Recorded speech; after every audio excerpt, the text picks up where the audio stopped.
اسلام ازار شمدنا اے مسلمانانو شکر وباسئ. اسلام مسلمان لا او انسانیت له څومره عزت ورکړی دی.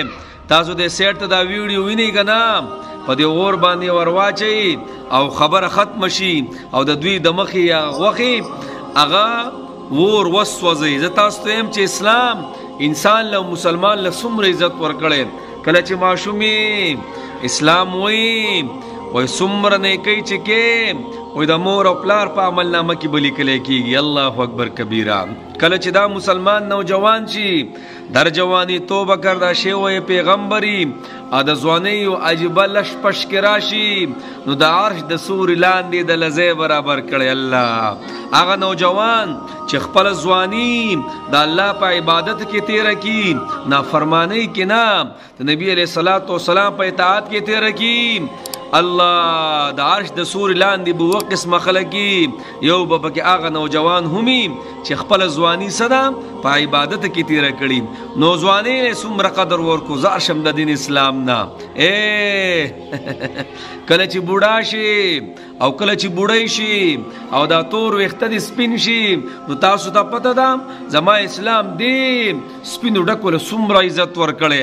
د ټولو نه مخکې ورته په قرآن کې فرمایلي چې اوف هم ورته نه کې ګورئ کو د چا پلار موري کو مشران مخکې به ته هم نه ځې ډېر غټ عزت پې کې او دې سپینو ډکو له څومره عزت ورکړی دی. وایي سپینه ګیره نبی علیه الصلاة والسلام فرمایي دا نور دی او د جهنم اور نار دی. نور او نار دا یو ځای کېدی نه شي.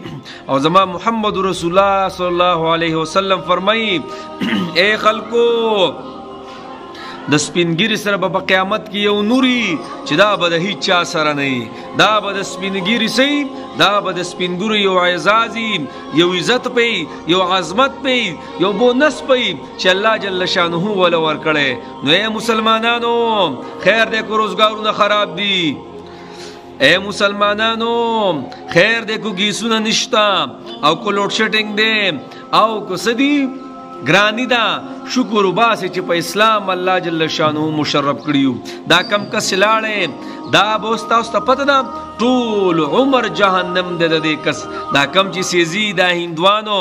ابن مسعود رضی الله تعالی عنہ فرمایي کله چې وایي اخرنی جهنمی یعنی یو مسلمان اخیره مسلمان چې په ګناه کې لطفتی او اخیره مسلمان راوزی الله اکبر کبیره نو بیا به دا جهنمیان ټول هر یو جهنمی با د اور په صندوق کې واچي. الله الله الله دا باغ جهنمی جو سوچه کاپیران به پاتې شي. دا هغه خلک به دا تاسو یې نه کنه الله دې زمون ټول اخر خاتمه خطا نه کیږي.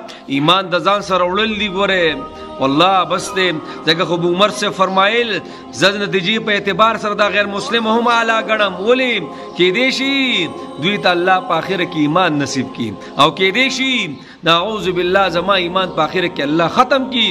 ابن مسعود سے فرمایي د اور په صندوقونو کې به ورواچول شي او په صندوقونو کې به بند کړي او په دغه صندوقونو به د اور میخونه ووي یو صندوق بل صندوق بل ابه به اخر کې د جهنم تل وارتي او خبره به ختم شي. نه مسلمانا شکر وباسا ور قسمه حالات دي کنه تیر بشي زمونږ د مخکې دنیا خلک تیر شوی په غرونو کې زندگی تیر کړې و سار او ماښام مینو په دویمه درېیمه ورځ بیا روټۍ خوړه او وچو کاڼي یو قسم لا پاڼې به خوړې کبل به خوړل او یو قسم لا هغه ګیاګانې به خوړې زندگی تیر شولاړه او بې ایمان کې تلی نو کامیاب او د دنیا ټول مال او دولت تعالی درکما خو چې ایمان د سره نشته تباہ او بربادي.